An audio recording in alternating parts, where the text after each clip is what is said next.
Bismillahirrahmanirrahim. Assalamualaikum warahmatullahi wabarakatuh. Alhamdulillahirabbil alamin. Wassalatu wassalamu ala asrofil anbiya'i wal mursalin wa ala alihi wa ashabihi ajmain. Asyhadu an la ilaha illallah wa asyhadu anna Muhammadar Rasulullah sallallahu alaihi wasallam. Rabbi shrah li sadri wa yassir li amri wahlul 'uqdatam min lisani yafqahu qawli. Baiklah tim semua, alhamdulillah hari ini saya akan menyampaikan salah satu materi akademi yang sudah kita pelajari secara bersama. Yang akan saya sampaikan hari ini adalah materi dari Bunda Ike dengan judul Mendidik dengan Hati. Sebelumnya, marilah kita menjawab 4 pertanyaan berikut. Yang pertama, mengapa memilih menjadi seorang guru? Yang kedua, apakah kita mencintai profesi menjadi seorang guru? Yang ketiga, apakah kita bangga menjadi seorang guru? Dan yang keempat, apakah kita sudah sukses menjadi seorang guru? Tentu pertanyaan ini hanya kita yang bisa menjawabnya. Baiklah tim, ada indikator kesuksesan yang dikenal dengan 4 ta. Ta yang pertama adalah harta, yang kedua tahta, yang ketiga kata, dan yang keempat cinta. Sayangnya, standar ini, indikator ini baru merupakan standar dunia. Tentu tugas kita adalah menjadikan standar ini sampai kepada standar akhirat. Kalau sudah sampai menjadi standar akhirat, maka dikatakanlah sebagai sukses mulia. Sekarang, apakah itu sukses mulia? Sukses mulia adalah ketika kita memberikan faedah kepada orang banyak, kemudian pada saat kita sudah meninggal, orang masih mengingat kita. Menjadi seorang guru memiliki banyak keutamaan. Keutamaannya diantaranya adalah ditinggikan derajatnya. Yang kedua adalah pahalanya tidak pernah terputus. Dan yang ketiga adalah kita dijadikan dan dianggap sebagai pewaris Nabi. Memiliki profesi sebagai seorang guru, tentu semuanya bermula pada niat kita. Yaitu kita niatkan hanya karena Allah saja. Kemudian kita merasa selalu diawasi oleh Allah. Kemudian kita berusaha untuk mencari ridho Allah. Mengapa kita harus mendidik mereka dengan hati?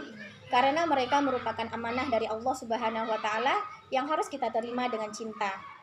Tim semua, saat ini kita berhadapan dengan generasi stroberi. Generasi stroberi di luar mereka terlihat indah, tetapi sesungguhnya mereka sangat rapuh.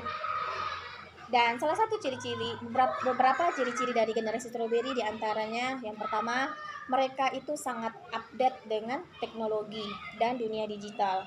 Kemudian mereka kreatif, suka dengan tantangan baru, berani berpendapat, tetapi sayangnya mereka itu gampang menyerah, punya harapan yang tidak realistis, dan juga kalau capek sedikit mereka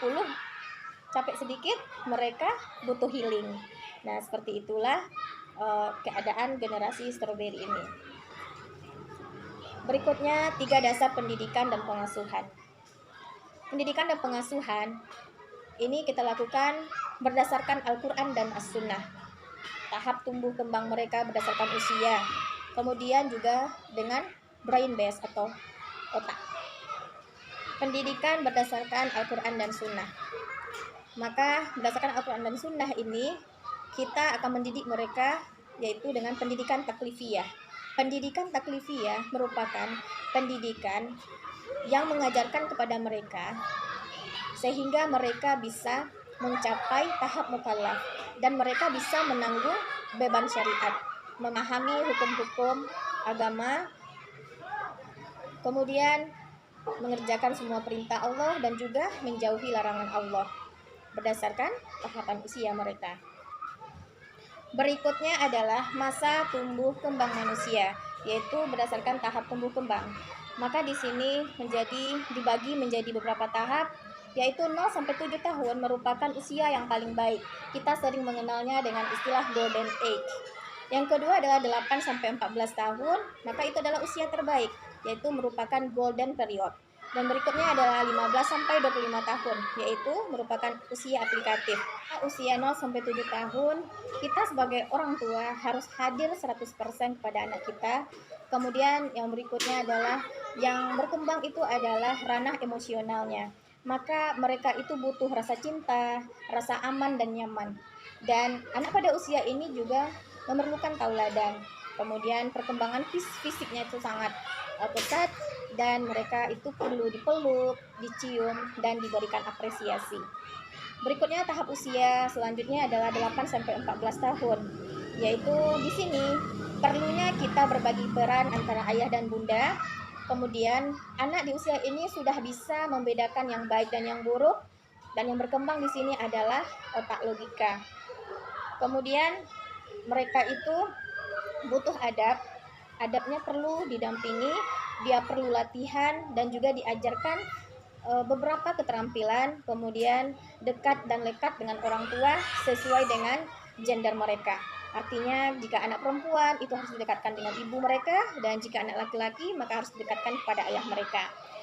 Dan tahap selanjutnya adalah usia 15 tahun ke atas. Nah, di sini adalah anak-anak sudah mulai masuk kepada masa magang. Mereka butuh diskusi dengan orang dewasa, butuh mentor. Kemudian di sini adalah masa mengaplikasikan otak emosional mereka dan otak logika mereka. Di sini orang tua harus menjadi sahabat, persiapan mencari pasangan, dan juga dekat dengan orang tua yang berbeda gender.